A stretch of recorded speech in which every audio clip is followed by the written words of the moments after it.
That isn't going to do you any good, Kirk. This project is ruined, and Starfleet is going to hear about it. And when they do, they will have a board of inquiry, and they will roast you alive. Yes, and I am going to be there, Kirk, to enjoy every minute of it. Yes, until that board of inquiry, I'm still a captain. And as captain, I want two things done. First, find Cyrano Jones. And second,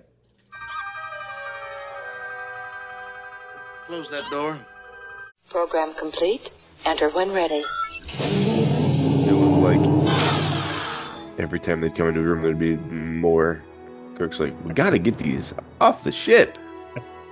Like, you got it, sir. Then he'd come back in and it'd be like even more. And he'd just be like, why are they still here? And they're like, oh, I don't know. No idea. Well, now they're in my food and I don't like it. And they're like, yeah, but I don't know. And then at the very end, Scotty's like, oh yeah, I just teleported them all off the ship. All set. Why didn't we do that Well, long time ago? You don't want to start a war. Risk. Risk is our business. Out there. That way. What happened? Starfleet was founded to seek out new life. Well, there it sits.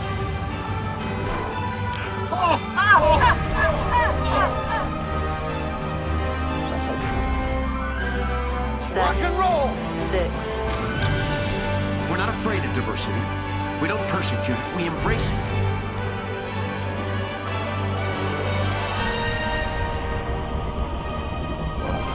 At least I won't die alone. Join our Federation of Planets. And reach for the stars. Those were the days.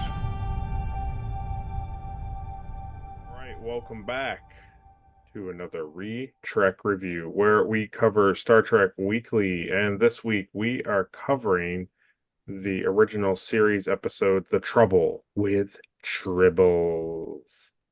Yay. Yay. It is episode 15, but for us it's episode 13.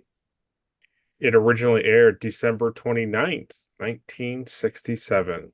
It was written by David Gerrold. I think his was kind of like one of those type of episodes where like somebody else like wrote it and then like Gene Roddenberry or like producers like bought it. Weird. So rather than being in like in the writer's room, I think this guy wrote and then they just like he was a writer and they just bought his story and then like produced it. It was directed by Joseph Pevney, who we've heard his name before. He's directed Arena, The City on the Edge of Forever, Amok Time. So we've heard his name before. The synopsis for The Trouble with Tribbles is the Enterprise is overrun by furry creatures while tangling with Klingons and bureaucrats. Well, before we continue, we'll now ask Caleb, what did he think of the episode? It wasn't what I expected, that's for sure. I thought the whole episode was about like the Tribbles, and I just always assumed that it was like they had like a strange like creature come aboard and that just kept like breeding like that. But I didn't expect it to be like a full like story underneath. Gotcha, yeah. With Yeah, like that, like, Klingons and a the star Tribbles base and this whole thing, yeah. Yeah, like the Tribbles were like a B part of the story, right? Yeah. But other than that, I don't know. I enjoyed it. I thought it was pretty good. I think these are some of the laziest Klingons that we've seen. Yeah. As far as like design and everything, I think they're pretty like pretty lame in my opinion. But It's very clear they just are the guys with like facial hair glued onto them. yeah, they just had beards, you know. Yeah. The last time we saw them, you know, they had like the eyebrow things and they were more Yeah. yeah. So these were pretty lame. It is a Yeah. really sad thing that as like funny and as like iconic as this episode is, like you end up looking back at it, like go forward and Klingons become Klingons and all that stuff, and then you look back at this episode and you're just like, man, they're not really like anything like Klingons. Like No. they're obviously that one scene is very like Klingon, and that's fine, but that's like the only scene that like I don't know that like still Yeah. like kind of holds on to their thing. It's very funny watching this and then seeing like why like wondering why they took such a drastic jump in the future with Klingons. Like why did Klingons become what they are from the original series? Yeah. I think it's because they really wanted to make Romulans and Klingons, because these are like reoccurring things. So like Romulans and Klingons are reoccurring villains. Like so far, every episode you watch, it's like every episode is a different villain Yeah. character. But you have just a couple of things that like they repeat, and I think that they wanted to really differentiate between the two major reoccurring villains, Yeah. because like you were saying, it's like, okay, Romulans have look like Vulcans, but they're just mean. And then you have Klingons who look like humans, they just have facial hair. And you're like, well, let's probably like let's do some more work here. Let's pull these things apart more. Yeah. And as many things, I think too, one of the biggest reasons for the change is because same with like George Lucas now having more money and more like skills and Mm. opportunities. It's like once they had made motion pictures and they had a bigger budget, they were like, well, now put these on their head and do this to them and make them be like this and dress them like this because they have the Yeah. money. So you're saying that the Klingons we have now were all part of Gene Roddenberry's original vision. It's possible. Yeah, and that's fine. It's just funny. It's just funny going from like even this episode for me is the Klingons are way different than the last time we saw them. Absolutely. And it's like, wow, they really take a lot of like drastic changes with Klingons, Yeah. like within the same series, you know? Yeah. It'll be funny because this isn't like the last time you'll see them, and I think even then they change even again. Mm. Yeah, that's funny. It might have been a thing too where they wrote the Klingons to be a little more softer so that they didn't have like they had a more like pliable story to go with rather than I think we're going the right way and doing the right thing, but every time we go to advance, like the Klingons are so aggressive and so mean and so awful that it's like they can't progress through the story that naturally as they would like. Yeah.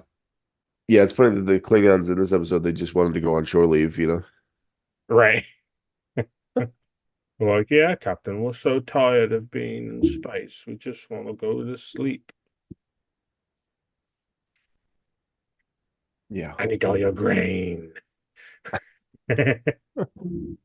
we we got I think we got a new subscriber, but YouTube doesn't notify me for all the subscribers that like Uh, it doesn't give me names, so my number just goes up and I don't actually see yeah, names. it'll tell you next week what Yeah, right. But just a little bit ago, like a half an hour ago, this a user called the Tired Time Lord Hmm. wrote on our Amok Time, commented on our Amok Time video, and he said, I just found your channel. Good content. He says, I do short 10 to 15 minute videos. I just started making them. And I also used the clip from the cable guy during my general review of the original series, noting Amok Time for having a soundtrack that lives on in the culture past the initial run. He says, love your intro. Keep up the good work. cool. So I appreciate his comment, but I think he subscribed, but it doesn't notify me. So because my number went up and he made that comment, so I would assume he subscribed. Yeah. Yeah, that's cool. Yeah, so that was a nice comment of somebody enjoying the podcast. Yeah. That is funny. He is right that like that original like battle Yeah, music has like stuck around in like pop culture for a long time. absolutely. That music is like everywhere. Anytime there's like I that, mean, that's what you do. That's what even me, who like has yeah, not grew up watching a ton of Star Trek, even like when you know yeah. stuff would happen, that's always my go-to. Is that battle music? Two best friends. I have to do this, Stephen. I have to fight you, Stephen. Silence of the lambs. Yeah, yeah. I There's still a really like the Jefferson Airplane part where he sings "Somebody to Love," the karaoke thing. I still oh, like that part. you're easy. Yeah, you're That's right. gonna be a good one. This is the teaser. The USS Enterprise is en route to Deep Space Station K7 for assistance with an important assignment regarding a disputed planet. 1 parsec from the nearest Klingon outpost. Close enough to smell them, as Chekhov puts it. The post is near Sherman's planet, which is claimed by both sides. In the Enterprise briefing room, Captain James T. Kirk, Commander Spock, and Ensign Pavel Chekhov review the area's history. 23 years after the inconclusive Battle of Donatu 5, the Organian Peace Treaty is set to grant control of Sherman's planet to the party that can demonstrate it can develop the planet's resources most efficiently. So now you get a full taste of Chekhov being Yeah, what the heck? yeah, He's been such a side character this season, yeah, and then all of a sudden this thing opens up with like them in a debriefing room, and they're talking like philosophy and history with Chekhov, and I was like, what? I don't understand. I don't yeah, understand why this is happening.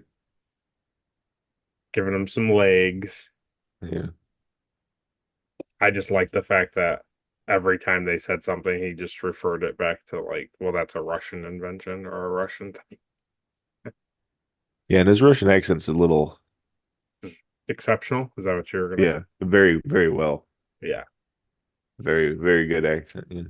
he definitely doesn't sound like when we're like doing the freight train thing. No, I feel like ours is better. Oh yes, Captain Kirk, that is very good. Do you remember Captain Kirk's the he's very like very bad. Yeah, He slips into like Scottish and Irish and yes. but we get the Organians mentioned again. Yeah. Yeah, kind of just an interesting opener where all they're just like trying to learn about this area and asking Chekhov, and then he constantly keeps cutting back to. And I just like how Kirk was always just like, "Oh, really? Oh, it's very fascinating." And then Spock would like correct him. That was my favorite. Yeah. Lieutenant Uhura reports from the bridge that K7 has issued a Code 1 alert, which signals that it is under attack. Kirk orders a speed increase to warp factor 6, while Uhura initiates a red alert. The Enterprise arrives at maximum warp ready for a fight, only to find no battle. Beaming over with Spock, Kirk demands an explanation from station manager Lurie, but is told he is ordered to do so by Nils Barris, a Federation undersecretary in charge of the Sherman's Planet Development Project. Barris and his aide Arn Darvin fear that the Klingons might try to sabotage the Federation's best hope to win control of the planet, a high-yield grain known as quadrotriticale, the only Earth grain that will grow on the planet. Tons of the grain are stored on the station, and Barris demands from Kirk security and protection. Kirk still believes they have misused the Priority 1 designation, but assigns only 2 guards to the station and allows shore leave for the Enterprise crew. Another one of your excellent favorite guys, bureaucratic guys. Uh-huh. telling Yeah, Kirk. it's like I didn't overly like the guy, but also I felt like Kirk was very overly did not like the guy for kind of no reason. Like he was very Yeah, at I some think point he was very even when Starfleet was like, "Hey, so we want you to do this is very important." He's like, "Ah, what a joke. What a freaking joke this is." I'm like, "Okay. All right." yeah, he really hated it for kind of like for a little reason, but like not enough to like make sense.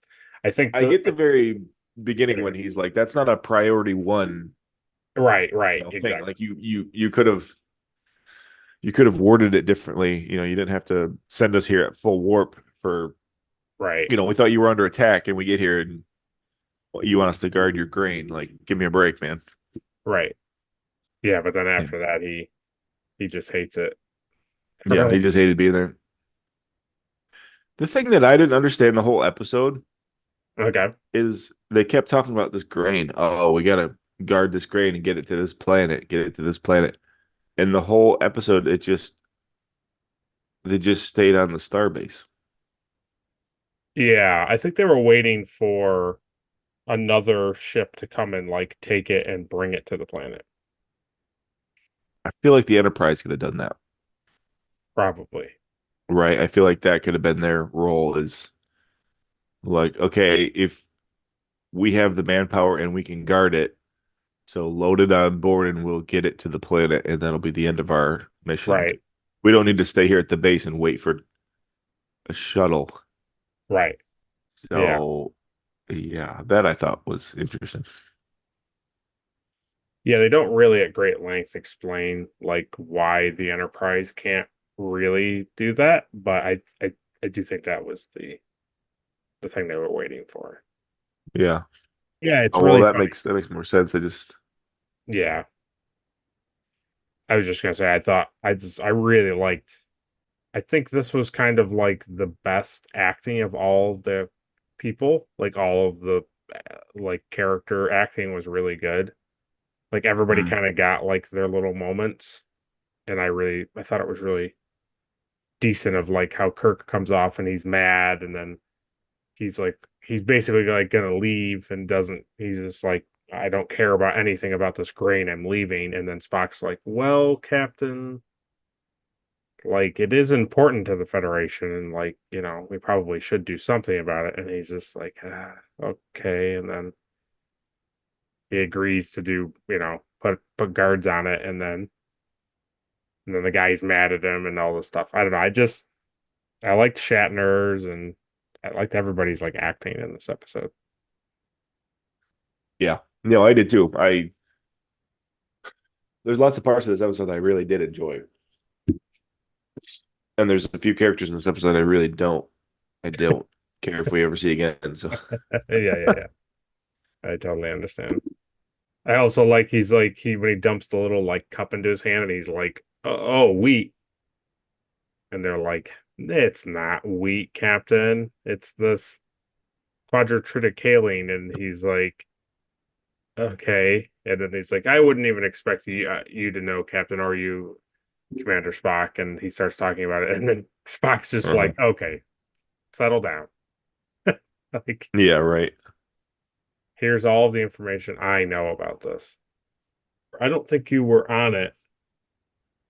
Yeah, I don't think you were on that RPG night, but Mike ends up saying the line that Kirk says in this scene, where Really? he says, yeah, he tells the teller his character Arhat tells the Tellarite, he says, never once have I questioned the intelligence of a Federation representative. And then he says, until now.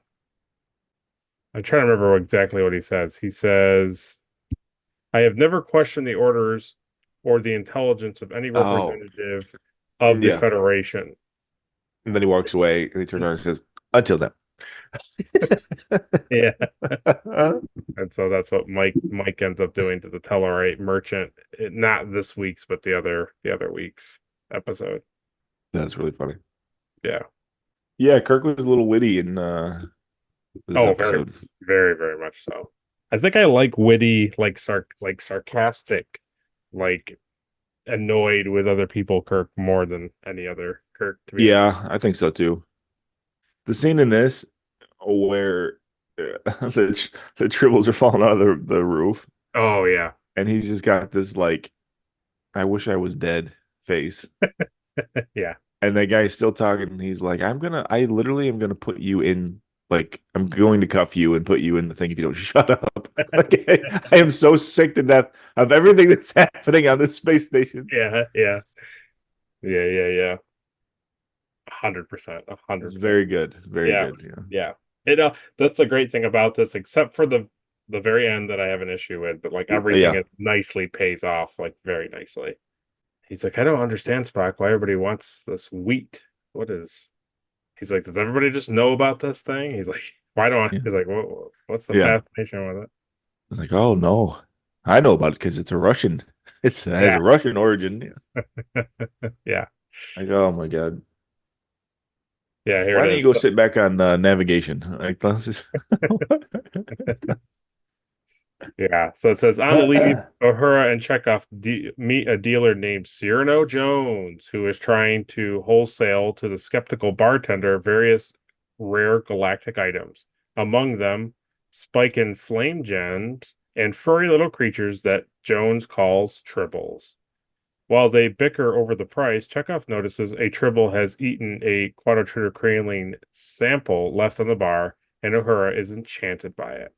Jones gives the Tribble to Uhura, a move the bartender claims will ruin the market, but Jones claims will help spur more sales. Back on the Enterprise, Kirk receives an order from Starfleet Admiral Fitzpatrick to render any or all aid that Barris may require. The Admiral informs Kirk that the safety of the grain, as well as the project, is the captain's responsibility.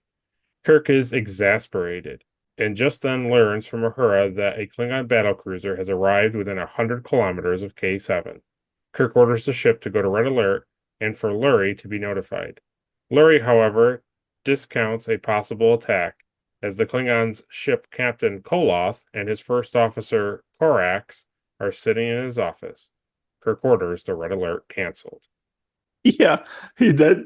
It's like I love that scene because it's like he's like now he's mad at Starfleet, and then he's like, Yeah. oh my God, like this couldn't get any worse. And then Uhura's like, hey, so there's a Klingon Star Cruiser. And he's like, oh my God. And then he calls the guy at the space station, and he's like, no, I don't think they are here to like cause any problems. It's like, well, how would you possibly know? And he's like,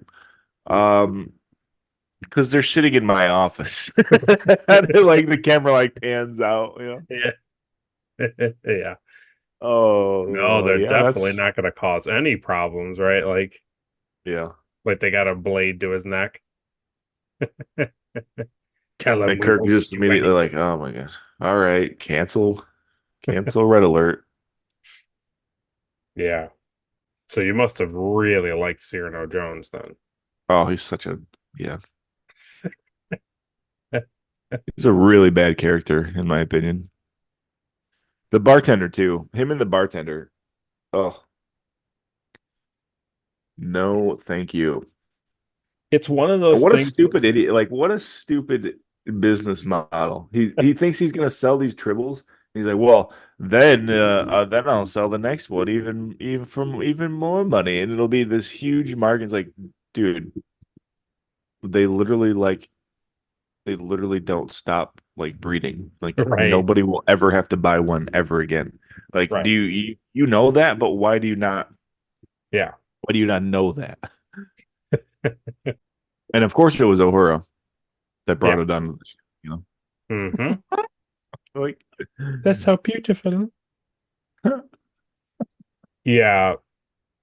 It's one of those things that like the interaction between Jones and the bartender is like that type of thing, that type of like interaction and those type of like people, the acting changes, but like that is very Star Trek, where it's like they mhm. introduce this character that you're like partially annoyed with, or they're like, oh boy, here's a guy who's like he's he's greedy, or he's I don't know, he's not like a really lovable character, and then he's like trying to pass one over on like you know some unsuspecting person or somebody who Yeah. just it has to deal with him because of his business or whatever. It's a very Yeah. like reoccurring thing. Cyrano Jones doesn't appear again in live action, but Oh. yeah. So when he first showed up with in that bartender scene, it's whatever. Yeah, he's this crazy merchant guy. It's Right, fine. right. And like I didn't have a problem with him then, but it's just like he just keeps Yeah. showing back up. And then when Starfleet or when the Enterprise is like questioning him on stuff, he's still like, "Oh, well, I don't know anything about anything. I have no idea about anything." Yeah. It's like, okay, dude, like answer the question or you're going to prison. Like, I don't know what. Right, right. Yeah. Oh man. Yeah, it's pretty yeah, it's funny. I don't know. I don't know why it's going to take him 17 years to get all the tribbles off the space station either. That's a Space pretty Station is long. huge.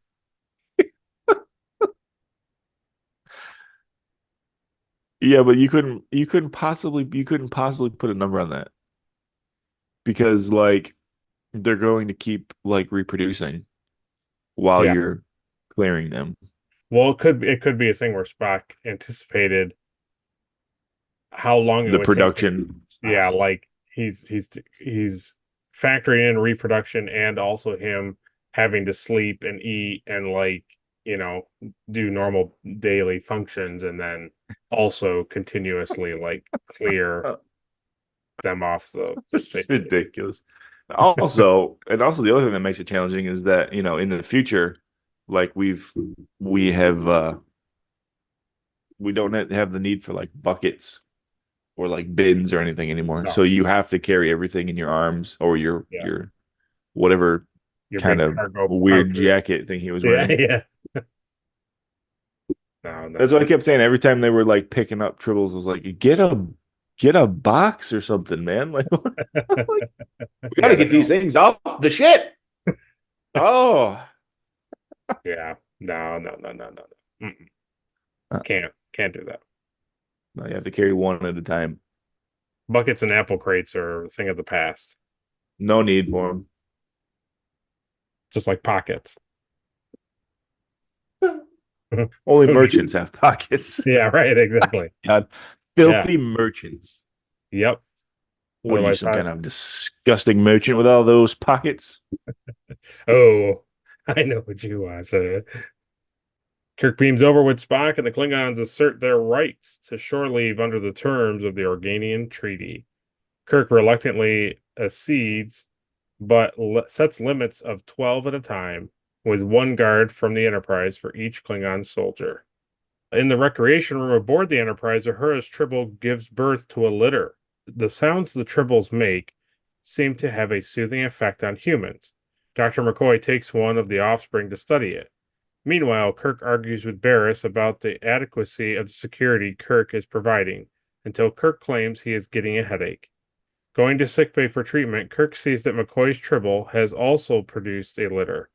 McCoy reports that almost 50% of their metabolism is geared towards reproduction. So yeah, he goes over, and immediately I was like, there's no way Caleb's not gonna know that this Klingon is the actor who played Trelane. When Yeah. immediately Kirk comes off, he's like, "Well, hello, Captain Kirk," and I was like, okay. Wow, if it isn't the the wonderful Captain Kirk. Yeah. Yeah, I was like immediately like, that's that child alien That's guy. that Yeah. child, man. I knew you weren't going to probably really think it, but part of me was like, I wonder if he's going to sort of think and wonder That, if this that is he was Trelane playing a as a, role. Yeah. yeah. No, he had a beard, Yeah, true. Totally different. which means Also he's a wasn't, Klingon. yeah, also wasn't saying things like felicitations and things like that. So, That's a funny recast. Yeah, it really is, to be honest. I like that. Yeah. It is funny to me that it took Spock and Bones the entire episode to figure out, like, oh, so these things breed if you feed them. Oh yeah. It's like, what? Oh, Yeah. really? It took the whole. It's like They're every gremlins. time we feed them, more pop up. I don't know. I don't think it's related. I don't think it's related. No. He I finally hope. came in because he comes at the end. He's like, "Don't feed them. I just found out that you." I was like, dude, yeah, Yeah. thanks. I already put that together. Yeah. What was the other episode that was like very, very much like that? What was the other episode? Hmm. Um, Where there was a big reveal at the end that was like, oh, yeah, it was the Neven like neural parasite. Like the mm. whole episode, like McCoy's like, I don't understand these things. I don't get them. I don't understand how they work. And then at the very end, it's like, oh, UV ray light hurts them, Oh, right. and it's like, oh, okay. And then he Well, that blind. explains why they were all indoors constantly. It's like then they blind Spock, and he's like, "Oh, I didn't have to blind Spock." So Oh, yeah. it's a very like repeat of the same theme where it's like, "Listen, I don't know how these things work, but I'm gonna keep looking at them." And then it's like, "Well, they do a lot of weird things, but I don't really know." And then at the very end, he's like, "I figured it out," and it's like, "It's too late." Yeah. Yeah. Yeah. Now figure out. Yeah, because when they're all dead from eating the grain, Kirk's like, I need you to figure out like what killed these things. And he's like, I don't even know how these things function. The only thing I wasn't sure if you felt the same way, but I was a little disappointed that when Kirk goes to the sick bay and he says to Bones he has a headache, Yeah. and Bones is like, "Oh, let me guess, it's the Klingons." No, no, no, it's Barris. And he's like, "Yeah, both." And then he's like, "Okay." And he reaches over and he gets like a little thing, and he gives him like essentially like a little white tablet, like a white pill. Yeah. And I was just like, I was a little disappointed that in Star Trek they didn't do something slightly different than what we do in our modern life, which is like, I Yeah. have a headache, I'm gonna take some white pills, and it's like, I really was hoping he would be like, "Oh, here you go, Captain," and then like inject him with something, or I don't know, just something more futuristic looking. Yeah. It's because even in the future, a headache is not anything too serious. You can just take an Advil. So Advil as a company is still flourishing in the future. That's good to know. Yeah, but now Yeah, they that don't was make any funny. money because money is irrelevant. Yeah, right. Yeah, but even though everybody's talking about credits this whole episode, Yeah, outside of the Federation, though, 'cause clearly Cyrano Jones has nothing to do with the Federation. yeah, so the Federation has no money and they don't use money for anything. But then if you go outside the Federation, you can't buy anything because you have no money. I think it's a So weird that's a thing. good. I don't know if they touch on it in TOS here, but I know going forward, like basically, and it's kind of a neat concept. Is like the Federation has access to like all of that credit, all of the credits, Mm, like the ones that they have access to, due from the like from species and stuff. Like they just have them. So all of these species and like characters who are like really hyper obsessed with like money and credits and all these things, it's like the Federation can just go give it to them. Like it's not, they don't care because it's like they're not surrounded by or have high importance on these things. So they'll be like Starfleet officers will be like at bars or at locations, and it'll be like, "Oh, you want this thing?" It's like, "Well, that'll be, 5 bars of latinum," and they're just like, "Okay, here you go," hmm. because it doesn't matter. Yeah, that's fine. Yeah, nobody ever exchanged credits in this episode.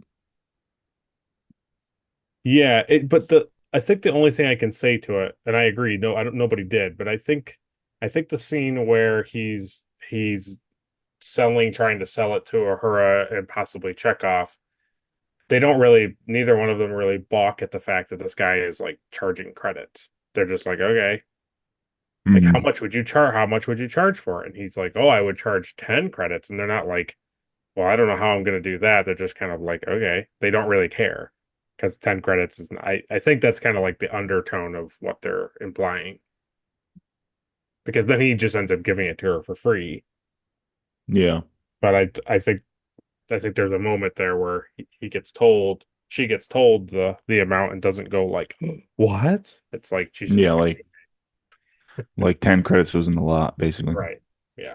I watched your recap build video and Mm. I think about that part where you were talking about Starfield again, like making the credits, and I was thinking, Oh, I wonder if when we get that far in Star Trek, if he'll start building other space money. probably.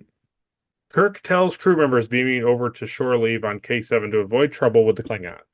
Montgomery Scott declines shore leave, but Kirk, concerned for him getting too wrapped up in his technical journals, orders him over to keep an eye on the others and enjoy himself. At the bar aboard K7, Jones tries to sell more Tribbles. The Enterprise crew aren't interested, and the Tribbles and the Klingons react to one another with loud hostility. The bartender is uninterested in more Tribbles either. The one he acquired earlier is already multiplying. Korax starts insulting the Enterprise crew, first by comparing the humans to Regulan bloodworms. He then tries to provoke Chekhov by repeatedly insulting Kirk, but Scott restrains Chekhov. Korax then turns his attention to Scott by insulting the Enterprise itself, first calling it a garbage scow, then just garbage, provoking Scott to punch Korax in the face and start a brawl between the two groups. The barman retreats and Jones dispenses himself some drinks in his absence. Security officers from the Enterprise arrest the brawlers and restore order, and shore leave for both ships is canceled. So, other than the merchant doing ballet, holding drinks through the bar in the scene, Oh yeah, this is like the best scene of the episode. easily. Yeah, I would say it Yeah. competes with one other scene, but only by a little. But yeah, this is 100% like, yeah, Well, especially if you're a fan of Scotty, this is yeah. yeah. I love how Chekhov is like immediately wanting to fight this guy because he said horrible things about Kirk, you know? Yeah, yeah, And Scotty's like, we can take a few licks here and there. It doesn't, no big deal. You know, we're men. We're men. We don't, yeah. they're just woods. He's like, everyone's entitled to an opinion. It's like, Yeah. yeah. And then he's like, everybody knows the Enterprise is a hunk of junk. And he's like, you want to rephrase that, Sonny? Like, oh no, yeah. What I meant is that it is junk and it needs to be hauled to a garbage heap. Like, well, that's it. I'm not gonna sit here and take this anymore. Loving it. Yeah. Loved it. Could before it happened, could you tell like it was building to that or no? Yeah. Yeah, okay. Yeah, you really could because it's like you knew as soon as he said something about the ship, Scotty was gonna be. Oh no, I'm not gonna hear you talk bad about the ship. You can talk bad about the captain. Okay, that's fine. Yeah, yeah, yeah. Yeah. No, Kirk's a piece of crap. I don't care. Yeah, so I was watching this and Adri walked into the living room and was like saw this part was it was like building towards the scene and she was like, "Oh man, Caleb's going to like this part." And I said, "Yeah." She goes, "Yeah." She goes, all this funny Scott stuff and and Scotty's like he goes, "Now sit down, laddie. Drink your drink." And he hands him like a new thing and we're laughing, and then all of a sudden, when the scene happens, and after the Klingon says, "No, it is garbage, and it should be hauled away," the most Klingon moment of the episode, right? Like this is truly more Klingon than anything. And Adri said, "Scotty, he turns and he slowly stands up, and then like turns and looks at the Klingon, and then he just decks him." And Yeah. she goes, "Oh yeah, that was a decision. That wasn't like," she goes, "everything after that, I was getting caught up in the moment." She says, "But Yeah. that was he was Oh like, yeah. nah, I'm doing this thing." Because the whole time he could have said, no, I shouldn't do this. Yeah. But he was very deliberate. Yeah. Yeah. No, it was really good. It was really good. And then, we'll get to it, but the part where he's talking to Kirk about what happened. That was my other favorite. Yeah. I forgot too, and they don't mention it in the thing, but earlier when Kirk comes into the recreation room when they first see all the tribbles at the thing, and Uhura gives the tribbles away. She's like, "It's okay, you can take them. It's fine." Is Scotty at the door and he's looking at the computer, and Oh yeah, Kirk comes over and he like leans and looks at the computer and he goes, "Oh, more technical journals, Scotty?" And he's like, "Oh yes." And he's like, hey Scotty, like like why don't you go relax or something like that? He's like, I am relaxing. yeah, yes, yeah, and that pays off. That pays off again. Yeah. When he gets punished, he's like, "Thank you, sir." I didn't want because he didn't want to go on He shore didn't leave in want the to. first place. Right. Yeah. Yeah. Scotty just keeps getting better, by the way. He just keeps getting better. So Yeah, yeah. he's kind of like what I modeled like Clark to be. Okay. Just very much cares about the ship, and even in his downtime, he's working on the ship and reading stuff about the ship. Yeah. He's definitely So I always feel like Clark, your character, is like a mix between Trip and Scotty. yeah, When you look at somebody like Scotty and you look at somebody like Trip, like Connor Trinneer had like really big boots to fill hmm because going forward, like the other engineers had their own thing. Like they had their own pizzazz. Like Jordy has the visor, and there's a couple other characters going forward that like they have their own thing. So it's like even if they're not as funny or as interesting or as like complex as other characters, like it's like, oh well, this character is is like a Vulcan or something, and it's like so it's like you're now seeing a different a different species like deal with this thing. But yeah, Trip is just a guy. He's just like Scotty. He's not, there's nothing special about him, right? And so they give him hmm the Southern accent and they make, it's like he has a very similar thing to Scotty. And I think yeah, Connor did a really good job. Like, yeah. I love I those to me those two Trip and Scotty are like in the same yeah, like field. I couldn't put one above the other. right. And then remember like I really like Hemmer. Oh, yeah, Hemmer too. Yeah. He was really good. But you even think about it, like Hemmer, he's an Anar. So it's like Yeah, an Anar or whatever. And it's like, his thing is like, yes, he's a good character and he's well written, but like he also has like a, I don't want to say a gimmick, but he has like a thing that keeps him interesting. It's like, well, he's yeah, telepathic and he's blind, and it's like he has all these other additives that make him like a naturally yeah, interesting character. But when you look at Scott and Trip, it's like they're just humans with accents. Like that's it. Like there's nothing. yeah, So it's like it's cool that both of these guys, James Doohan for Scotty and Connor Trinneer for Trip, are like they build their own thing that makes them like super unique like characters. yeah. And I'm sure Trip was kind of modeled after Scotty because Oh yeah. even though Trip technically was the first Right. engineer, you know, because I really think that they are similar in the way that like they both really care about like the ship and they really understand like how the mechanics of everything Yeah. works and they Yep. just want to make sure the ship is always like in like top functioning. Right. That's what you want. That's what you want in an engineer. You don't want an Yeah. engineer that like, I don't know. I Like don't you know want why to, we're not getting all the power out of this. I don't know. I don't know. Yeah, you definitely want an engineer who can let his hair down a little bit, but you also want him to be like pretty obsessed with making the ship run as efficiently as possible. Mhm. The only difference is that Trip loved shore leave. Right. Right. Those were different reasons. I mean, he was a southern. Yeah. So yeah, we're Yeah. at the halfway part of the episode. So go down to the comment section and write Scotty too hottie. Scotty Tucker. Scotty Tucker. All right. Kirk interrogates the crew involved in the brawl, but none are forthcoming about who started it. Kirk orders that they are all confined to quarters until he determines who started the brawl.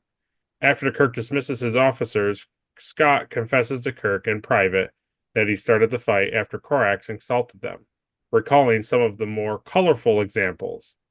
Kirk presses further and is perplexed to find that Scott didn't start fighting until Korax insulted the Enterprise, but realizes it was due to an engineer's sensitivities. Kirk restricts Scott to quarters, to which Scott happily complies, anticipating time off to catch up on his journals. In sickbay, Spock and McCoy have a characteristic debate on the aesthetics and utility of tribbles. Spock in particular notes to McCoy their one redeeming characteristic: they do not talk too much. The question soon attracts Kirk's attention. There are tribbles all over the bridge, including one in his chair. McCoy reports this is because they are born pregnant and are swamping the ship with their rampant reproduction. Kirk orders Uhura to call for Jones to be detained on K7 and to get these tribbles off the bridge. Yeah. So these were great. These were like all three were pretty great scenes. Yeah. The Scotty and Kirk, everybody's kind of like, they're not gonna Yeah. ream Scotty in. They're gonna all say like, oh, I don't know. I have no idea what happened down there, Captain. Yeah. So then Kirk's talking to him as like, he was in charge, basically. Like, you were supposed to like watch these guys. Why did you not? Yeah. And he's like, oh, that's because I started the fight, Captain. He's like, you, Scotty? You? Well, they were saying some pretty horrible things, Captain. And he's like, oh, okay. He's like, well, it must have been a pretty big insult for you to throw hands, Oh, you wouldn't believe it, Captain. Yeah. I know. But even when he's like telling him all this horrible things they said about Kirk, and he's like, "Oh, okay, is that it?" He's like, "Oh no, Captain." Then they went on to say that and he's like, "I got it. I don't need any more." Right. And he's like, "So then you punch?" He's like, "Oh no, sir. I said we were reasonable men and we could take a few licks here and there." And he's like, "So what made you?" He's like, "Oh, he said the Enterprise was a piece of junk." Like, so you hit him when he was talking about the Enterprise. But okay, all right, I got you. Yeah. And then being like super happy to like, oh, I can catch up on my journals finally. Yeah. Oh, that's all he wanted to do in the first place. Yeah. I like that they all have painted on bruises and stuff too. Yeah. I do like going back to that like scene where they go in the the cafeteria there, and like Uhura and all these people are just gathered around all these tribbles, and Scotty, he's just looking at his computer and he's just like, he's so happy to be staring at, reading the stuff. Could care less about anything else that's going on in that room, Doesn't care at all. Yep. Yeah, it's super funny. Because especially he says, yeah, and Chekhov wanted to fight him, but I held him back. He's like, oh, Chekhov started the fight. And he's like, no, he didn't do that. And he's just like, oh. No, Chekhov wanted to defend your honor, but I kept telling him, mm-mm. And that part, there's that part, which is what makes him saying the Enterprise thing the best, is when Kirk is starting to believe that, as Scotty is like relaying that the Klingon was really insulting to him, like to the captain. You can see on Kirk's face, he's like, oh, okay. Like he's like happy, like, yeah, shouldn't have done it, but I get it. You got to defend your captain, you can't. Yeah. And he's like, oh no, I don't care about what they said about you, sir. I loved it. He's like, we're just humans, right? It's fine. Like, who cares? Yeah. Yeah, it's a great scene. Because even in that bar fight scene too, Scotty, he's talking about, he's making fun of vodka. Yeah. And he's like, oh yeah, no, you have to drink scotch. That's a man's drink. He calls it like milk or whatever, right? Yeah, he's like, that's just milk. You got to drink scotch. I loved it. Yeah. Oh man. But yeah, so then what is McCoy? McCoy says something at first, like, yeah, these tribbles are, whatever. He remarks that the tribbles are like Spock opens up and is like, I don't like, these things are pointless. Like, they serve no purpose. And McCoy is Yeah. like basically like, well, how dare you? Of course they serve a purpose. They're nice to look at, and like they're fun, and like we like them. And he's just like, Yeah. yeah, I get it. And he's like, well, you wouldn't understand Spock because that. And he's like, trust me, I understand. I'm around humans a lot. I understand you guys like to like basically humanize things like that. I get it, but they're still like they have no purpose.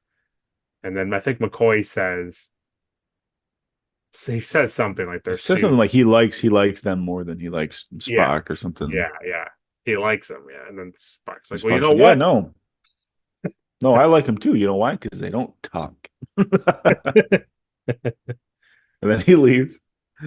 Yeah, he just But leaves. the scene earlier with Spock I thought was very funny. As he comes in the room and he's holding a Tribble. Oh yeah, in the He's rec like, room. yeah, Yeah. I don't understand these things at all. And he's like, oh yeah. He's like, yeah, no, of course. He's like, oh, these things seem to like calm humans, but of course, like that Yeah. wouldn't happen to me because my Vulcan. And then he realizes that he's like holding and petting one, and then he has to be like, here you go. Yeah. Yeah. Totally. It's funny too how some of them like move. Yes. I don't know, is that in the original or Oh is yeah. that like No, we'll get into remade? it. Yeah, we get into Okay. it. You'll like it. I was gonna tell you like this is the episode I would hate to be the I prop totally master in thought, this episode. I 100% thought of you when Kirk and Spock come into the transporter room to go to Mhm. K7 to deal with Cyrano Jones, Yeah. like at the end of the scene, and he comes into the transporter room and they're just everywhere.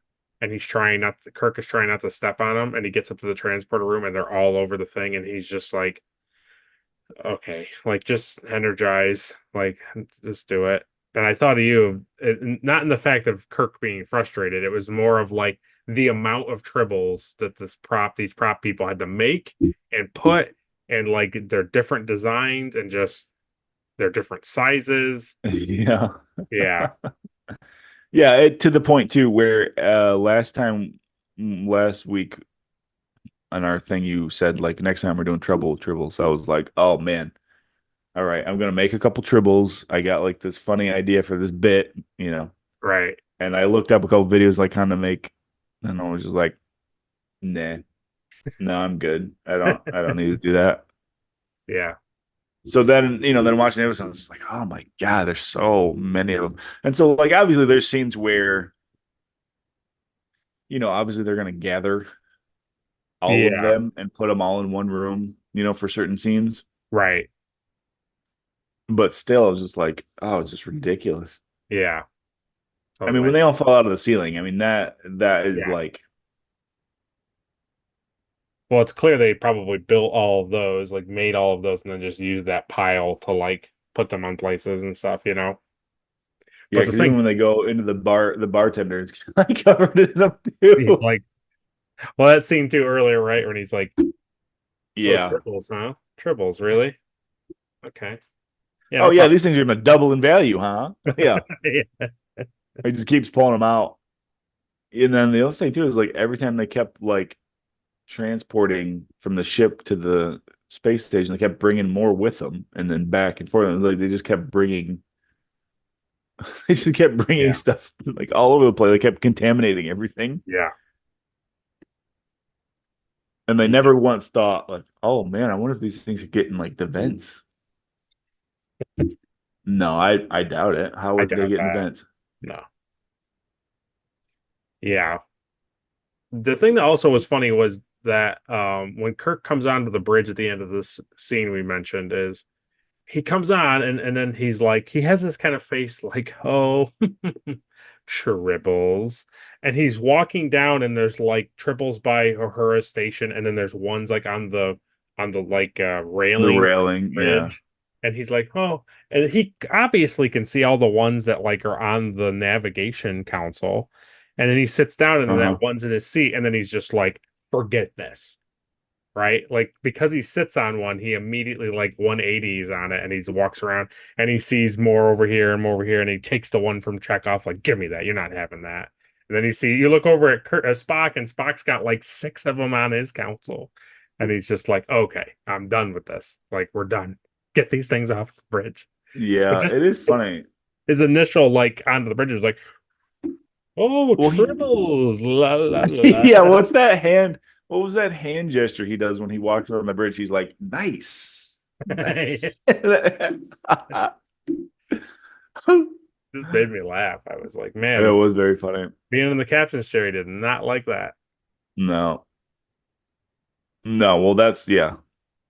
That's his love right there. That the captain's chair. That's now you've gone too far. I don't care if it takes every man in the ship. I want him off. I don't want him on the ship anymore. Get him off. He's like, if Uhura find me Jones, I want him detained.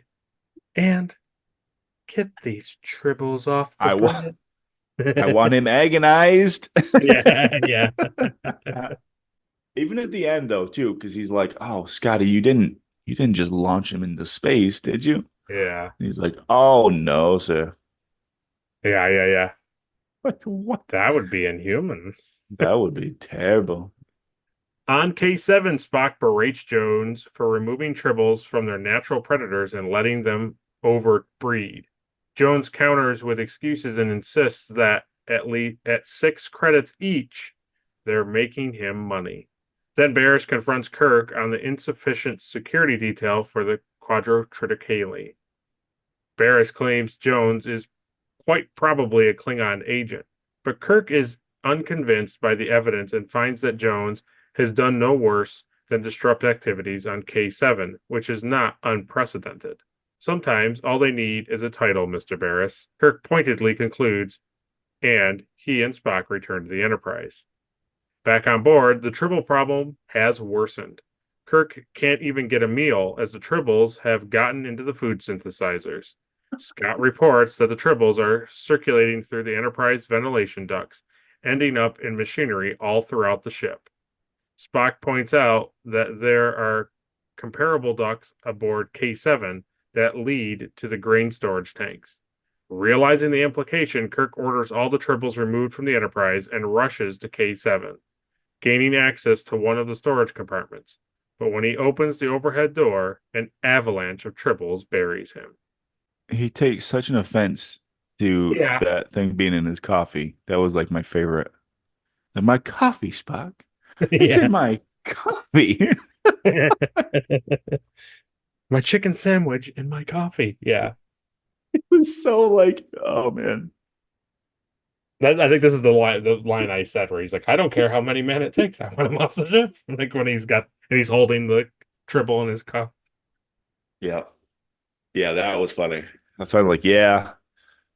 Yeah, you and I are on the same page, Kirk. Like, if that thing was in my coffee, I would be like, all right, get the flamethrowers out. This is over. We're doing this. Yeah. But yeah, the scene when he opens up the ceiling, that is like the classic scene or gif that I've seen from this episode Yeah, yeah, yeah. where they all fall out of the cabinet, Yeah. And William Shatner's acting in that scene is just so, Yeah. you just can tell, you just feel like he is just so over the whole situation. Everything. The starbase, the grain, the tribbles, the Klingons, that, the guy bossing around, he's just done. He's just, I have had enough of everything.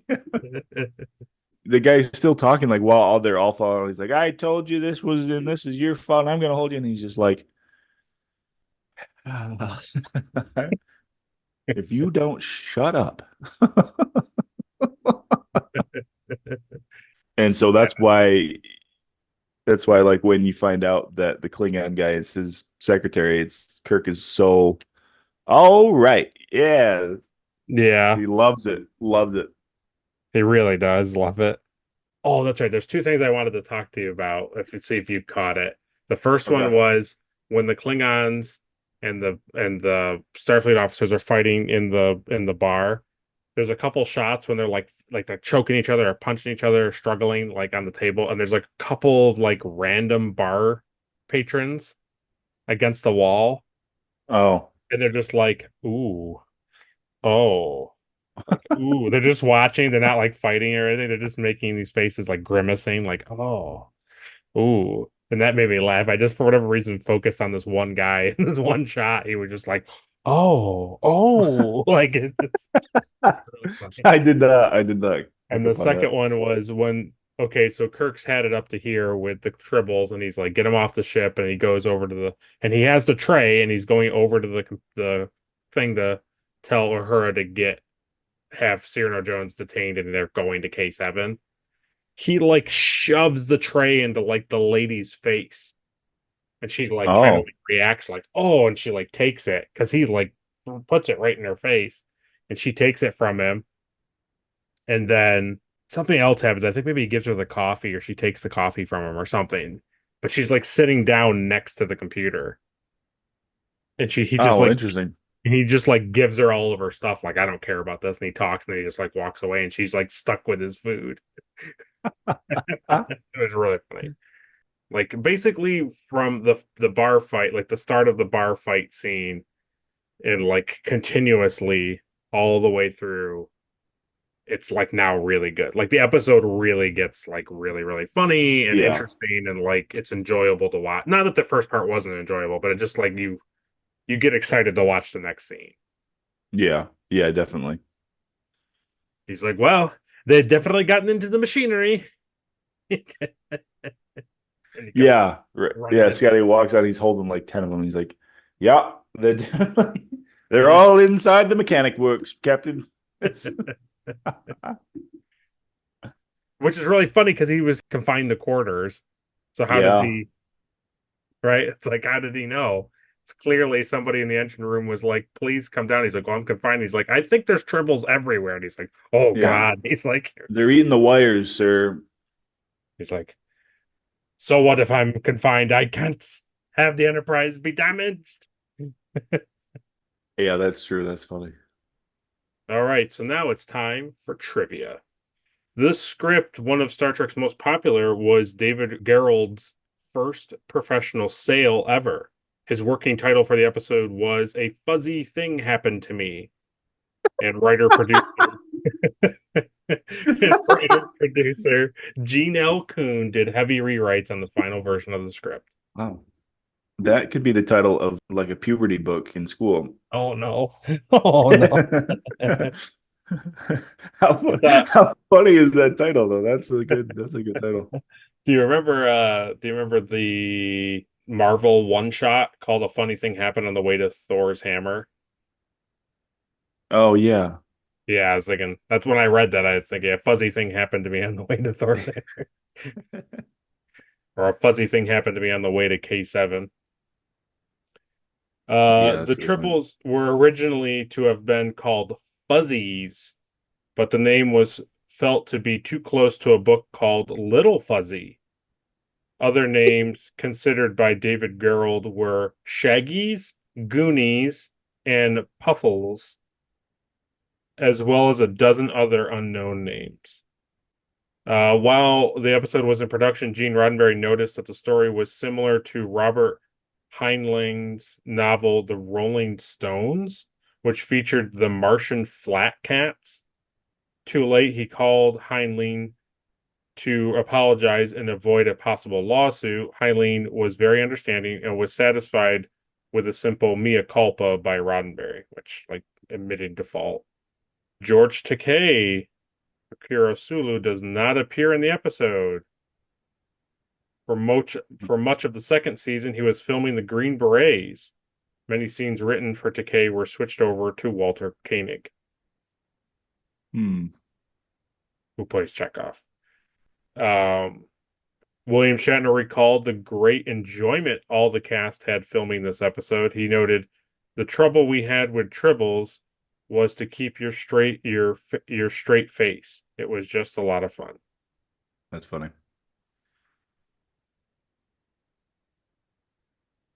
Guy Raymond, the bartender, who also played a bartender in beer commercials during the 60s, in which he commented on the strange occurrences in his bar. So he was like an inside joke. Oh, James Doohan insisted on doing his own stunts in the barroom brawl. This is one of the few episodes in which Doohan's missing right middle finger lost due to injuries sustained during the invasion of Normandy in World War II, is apparent. It can also be noted as he carries a large bundle of tribbles to Captain Kirk, complaining that they've infested engineering. Oh, Scotty has a missing. Yeah, he has a missing right middle finger Wow, that he I'd lost never during the noticed. war. I'll have to go back and look because I didn't notice that. Yeah, I didn't either. All right, Hua Chang designed the original tribbles. Hundreds were sewn together during production using pieces of extra long rolls of carpet.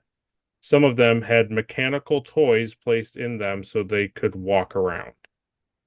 The original tribbles became sought-after collector's items and quickly disappeared from the prop department.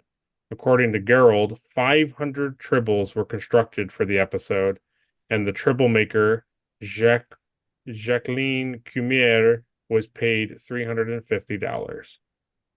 Oh my god. They make 500 of them. Well, that was probably a little bit more money then, right? Yeah. In a 2016 interview, Christopher Dewan, the son of James Dewan, Scotty, recalls being on set during the production of the episode. My father would often bring my brother and I along with him to set when the show was shooting. Chris recalled he would park us in the shuttlecraft and tell us to stay put. Of course, staying put is a difficult assignment for 7-year-old twin boys, and one day they couldn't resist leaving the confines of the shuttle and going where no child had gone before. As it happened, the day they chose coincided with the shooting of The Trouble with Tribbles, one of the series' stranger and enduringly popular episodes. Chris and his brother, Montgomery, crept around the set, keeping away from the active shooting until they came to 3 tall cabinets with doors just out of reach. We were curious to know what was inside, Chris recalls, so my brother got on my shoulders and slid the cabinet open. Instantly, more than 200 tribbles came tumbling out, nearly burying us. Not only did it scare us, but we knew we would be in big trouble if Dad or anyone else found out. So we rushed back to the shuttle. 5 minutes later, Dad appeared and praised us for being so well behaved. 30 years later, Chris mustered up the courage to tell his dad the real story. And he got mad at me, Chris said with a bemused shake of the head. It was like it had just happened yesterday.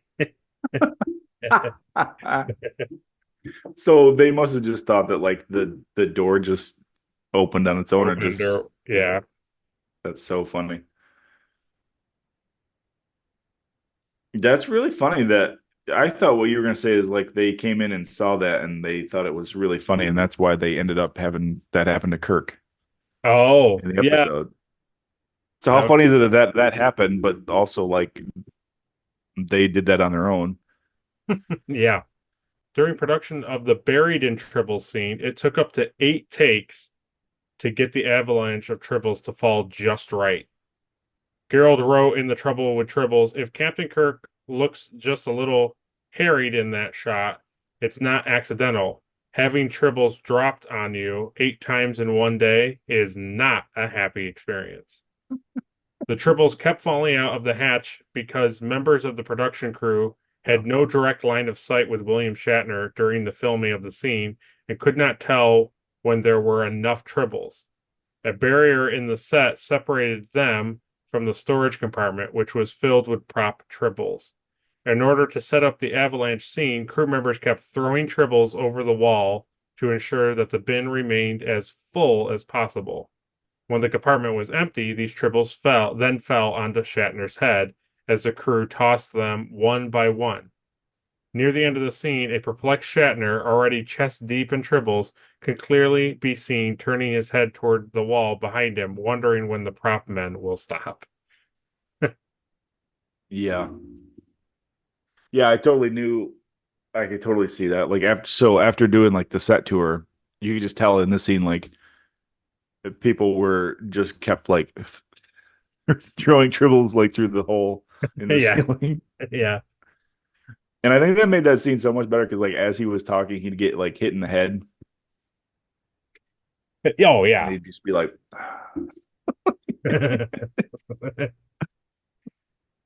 Yeah. According to David Gerald's The World of Star Trek, Tribble props were misplaced about the set and were being found for several months after the production of the episode. William Campbell, who played Koloth, took some of the 500 Tribbles home, throwing about 40 of them into a plastic bag and giving them away to neighborhood kids.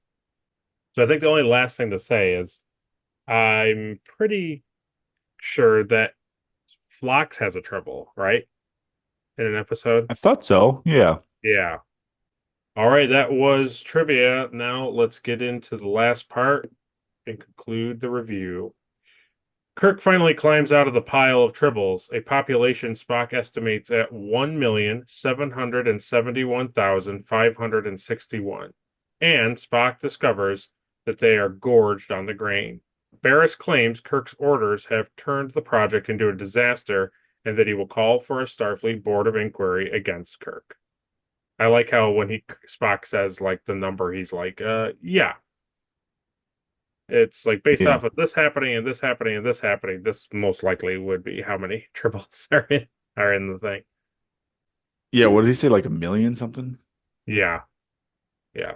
Like a little under like 2 million Tribbles. Wow. But Spock and McCoy notice that many of the Tribbles in the pile are dead or dying. Kirk orders McCoy to find out why they died, though McCoy protests that he doesn't yet know what keeps them alive. Kirk assembles all the principals in Lurie's office. Koloth demands that Kirk issue an official apology to the Klingon High Command, though Barris says that would give the Klingons the wedge they need to claim Sherman's planet. Koloth also asks that the Tribbles be removed from the room. The guards do so, but they pass Darvin, at which point the Tribbles shriek as they just did around the Klingons. With his medical tricorder, McCoy reveals Darvin to be a Klingon.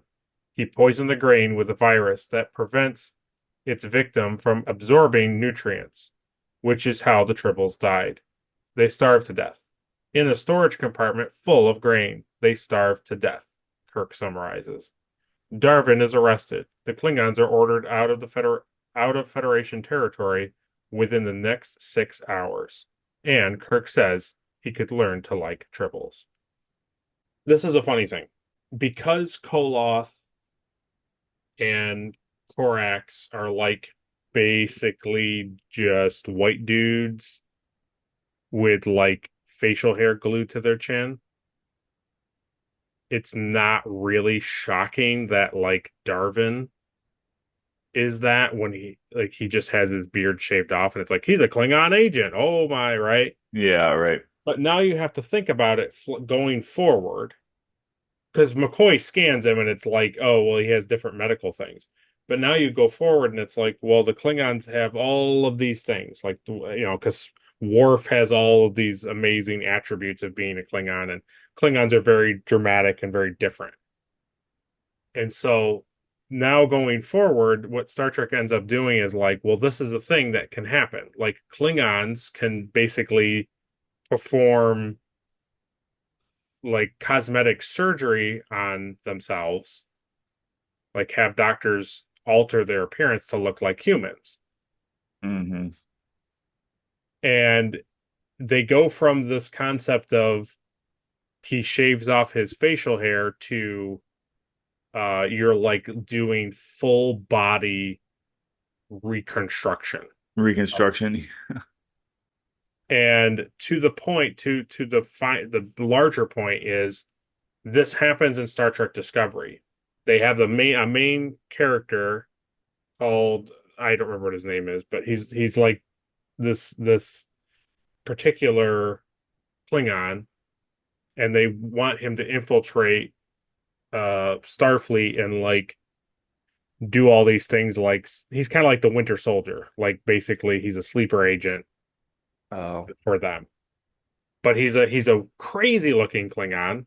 He's one of the hyper crazy ones that Discovery makes, where they don't look like any of the Klingons were normal to. Like not even in Strange New Worlds, those ones that they show in that one episode. Like they're dramatically different.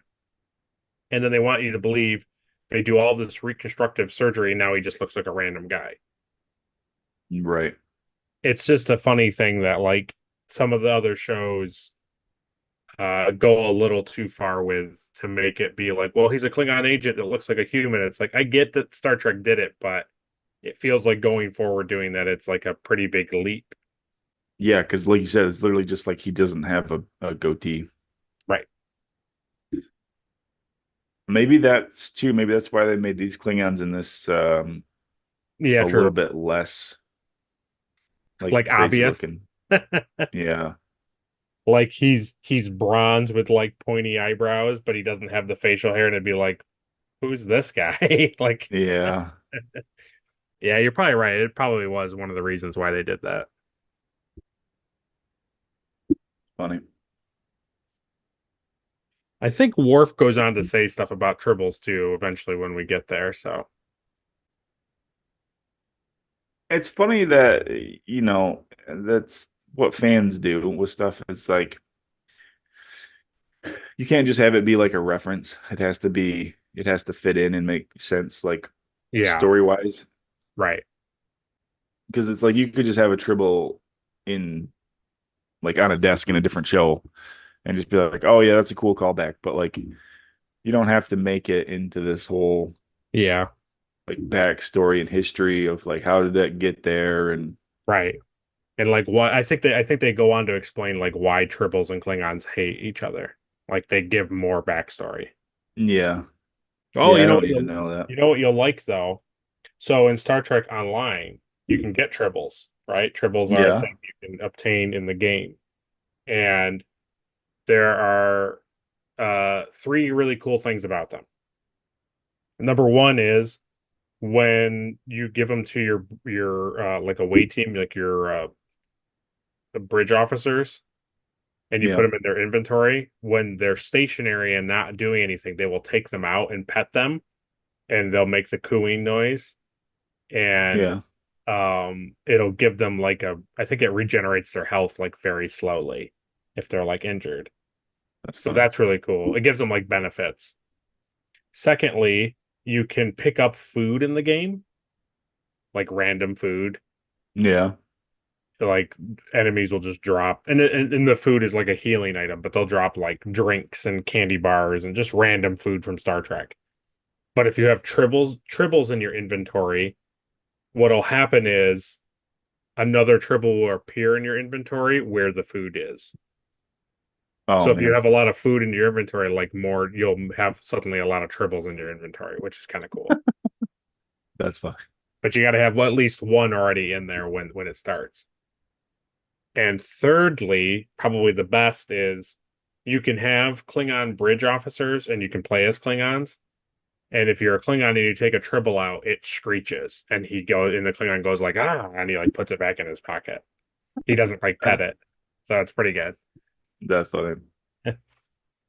All right, here's the last part. In K7's bar, Kirk and Spock then give Jones a choice: 20 years in a rehabilitation colony for transporting a harmful species, or pick up every tribble on the station, which Spock calculates would take 17.9 years. Jones accepts the latter. Back aboard the Enterprise, Kirk is happy to find the ship has been swept clean of tribbles and asks Spock, McCoy, and Scott how they did it. They all deflect Kirk's question until Scott reluctantly replies that before the Klingons went into warp, he beamed all of them into their engine room, where there'll be no tribble at all. The crew share a good, long laugh at this. So funny. Yeah, so this was the only part of the episode that I think is really stupid. Yeah. Is okay, they're on the ship, it's a problem. To me, if Cyrano Jones is picking them up and who knows what he's doing with them, it's like beam them onto the station and give Cyrano Jones more work. Like put him in like compartments or whatever. Like Yeah, right. have him deal with it. Well, that's To what I literally, thought. yeah, Yeah. to literally beam them over to the Klingons in their engine room where the Klingons clearly hate them. Like they're probably literally going to kill them all. Just murder them. Uh-huh. It's not like they're all going to be friends with these things. It's like Scotty literally beamed them into the engine room to a death sentence. And it's Yeah, like, it's also not only it's not just like a funny prank, it's like that could be right. that could be viewed as like an act of war, Right, exactly. you know? Yeah, totally. Yeah, that was a little. Yeah, that's the only like honestly, that's the only thing I don't like about the episode is I like the whole like they're passing the buck thing. Like they don't want to answer Kirk. Because there's a scene where Yeah, he says, that was funny. well, he goes, Bones. He says, what happened? He goes, well, don't I didn't do anything. He says, you'll have to ask Scott. And Scotty's like, well, it wasn't my idea. It was Spock's idea. And he's like, well, of course. Yes, Spock. What happened to the triples? And Spock's like, well, it was a really thing, but Scott did the engineering. It was really Scott who did it. And then he's like, okay. He's like, okay, Scott. Where are the tribbles? Yeah. That part I like, but then once he reveals what happened, I was like, no, that's so stupid. Yeah, I don't like them being on the Klingon ship, you know. Yeah. Because like you say, he has that reaction of like, oh, you didn't just launch him into space. And he's like, no, Right. of course not. But you still gave him a death sentence. Right. Yeah. What do you think's going to happen? What the Klingons are going to do? They're going to kill him and eat him, or just they're going to beam him into space. They're going to launch him into space, yeah. Right. Yeah. All right, let's do everybody's favorite part where we ask Caleb what does he think, and he gives all the beautiful trophies. Caleb. Caleb. Caleb. Caleb. So Caleb, who gets the Erica Ortegas Award for being most unlikable? That's going to be the merchant. Ooh, the merchant. Wow, okay. Yeah, I really don't like him. I don't like his jacket. I don't like the cut of his jib.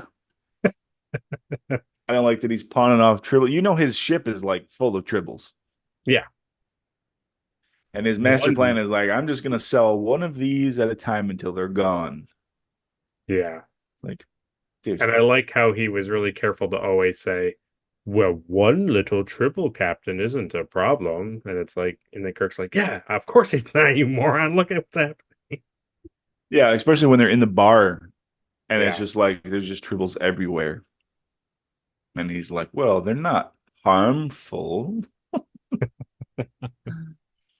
I really like that he got a 17-year sentence. Yeah. And it was either like, hey, so you can go to like Starfleet prison for 20 years, or you can clean every Tribble off this ship. And he's like, oh, well, yeah, I'll just do that. How long is that going to take? And Spock's like, it'll take you 17 and a half years. It's like, ooh, 2.5 years short. Good. Could you imagine being the Starfleet member, like Federation members have to return to the case to make sure he's still doing it, like every 6 months or a year to make sure he's picking him up for 17. Yeah, and how do you years? And how do you prove? True. He's like, there was 100 in here yesterday. And they're like, yeah, but now there's 1,000. Well, that's what happens. That is the trouble.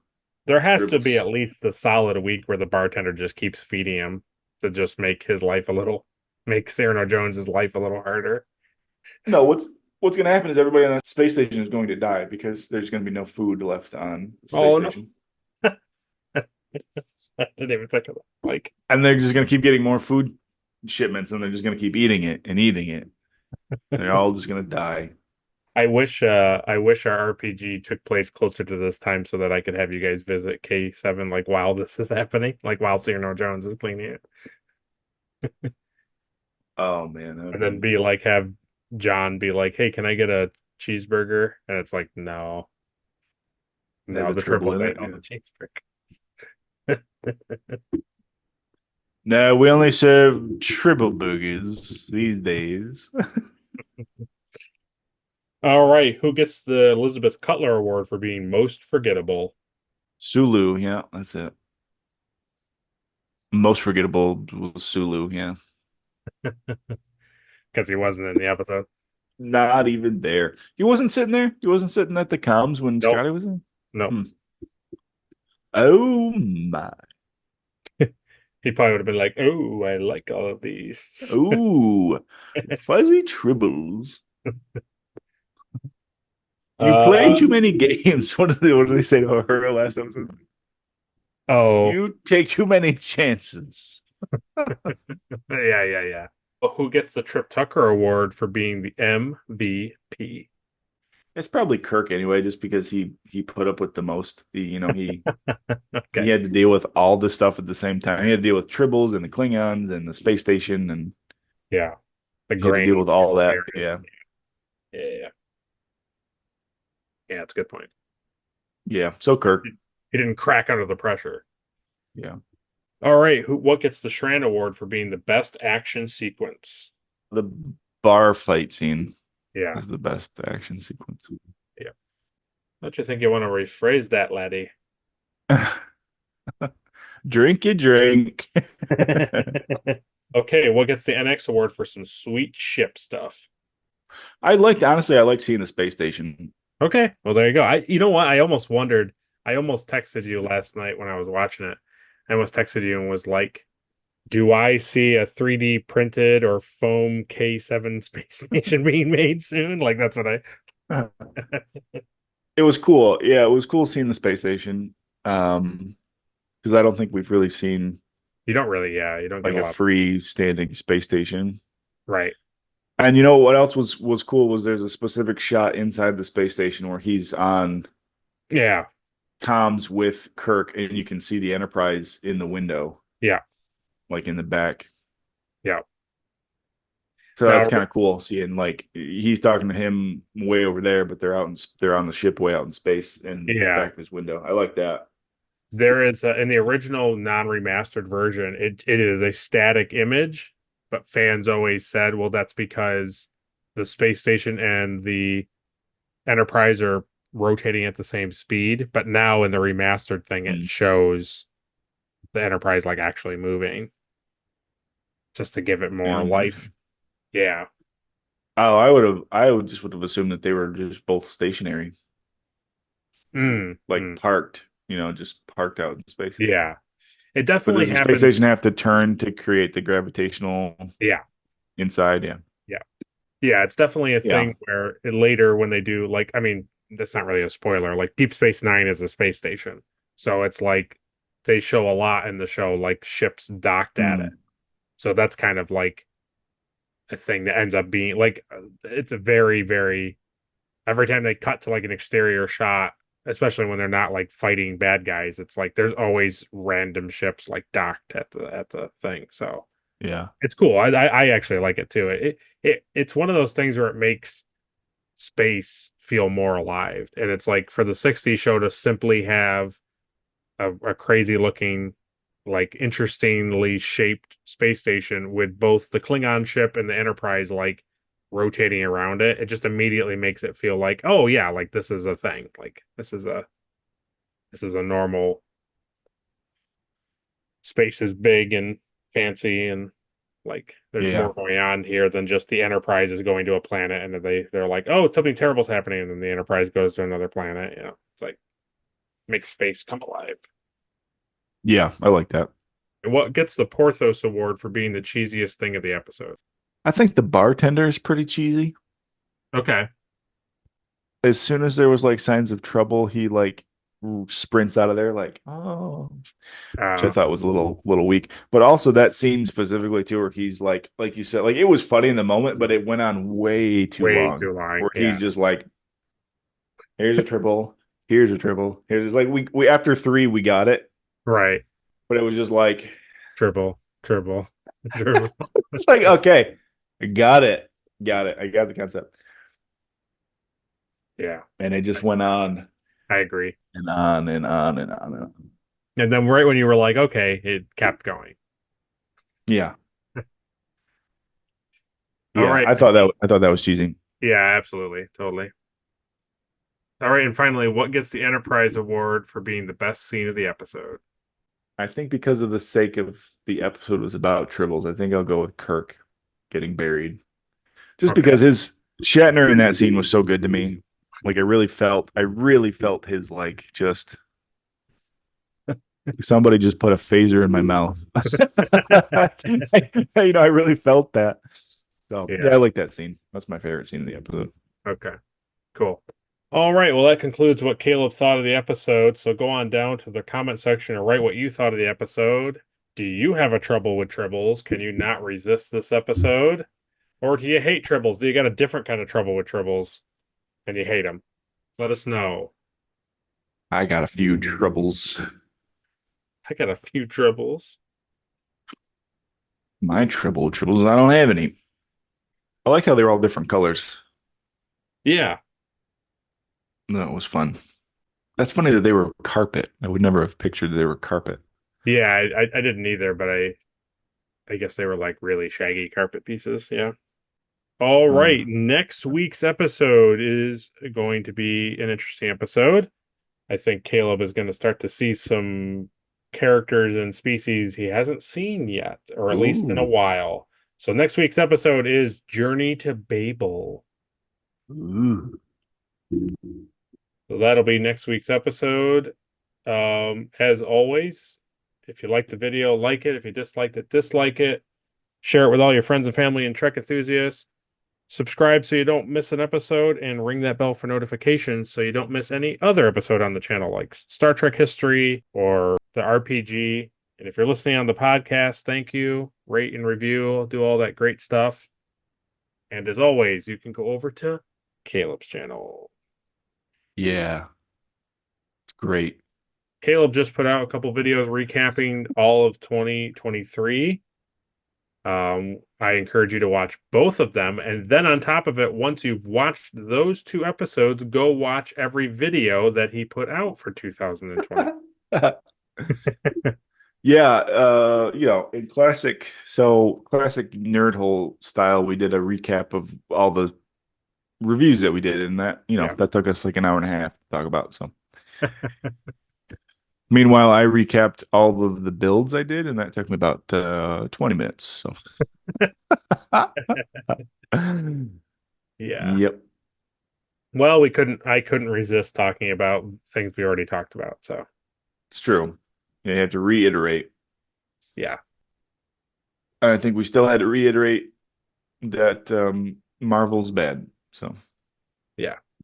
I gotta admit though, watching the recap, it was nice to see a lot of Star Trek things in the mix of the build. So there was a lot of Star Trek stuff. Yeah. Not gonna be upset about that. No. Don't get used to it. Yeah, that's it. Next year, this year, done. Just Star Wars. No more Trek stuff. Yeah, don't look for a K7 space station or anything like that, or Tribbles or anything like that. Disgusting. Don't look for a Trident scanner or nothing like that. No. You won't find it. You won't find it. Alrighty, folks. Thanks for watching. Thanks for listening. And computer and program. Is there some sort of trouble you're having, computer? Why, yes, Captain. It's Tribbles. Oh yeah, that's right. We forgot to say that's one of my favorite lines was Scotty's dad joke at the end, and he's like, "It won't cause them any trouble." I was like, "Oh, shut up, shut up." See you guys. Bye. Check for any messages. Oh yes, there is a message here. Let's see, from the captain to all crew, please do the outro. Oh, okay, yes. Take time on my busy doctor schedule here to record a couple things. Oh, hello. Dr. Stephen House, Chief Medical Officer aboard the USS Drake. Just wanted to record a few reminders for you guys. So here we go. The Retrek Review is a Daystrom Holodeck podcast. It's produced in association with the Plastic Underground Props, hosted by Caleb Stoddard and Will Wilbur, edited by Will Wilbur. Our outro song is by Kaylee Joy Rookledge. Our theme song is by Samo Studios, and our outro song is by Tommy T.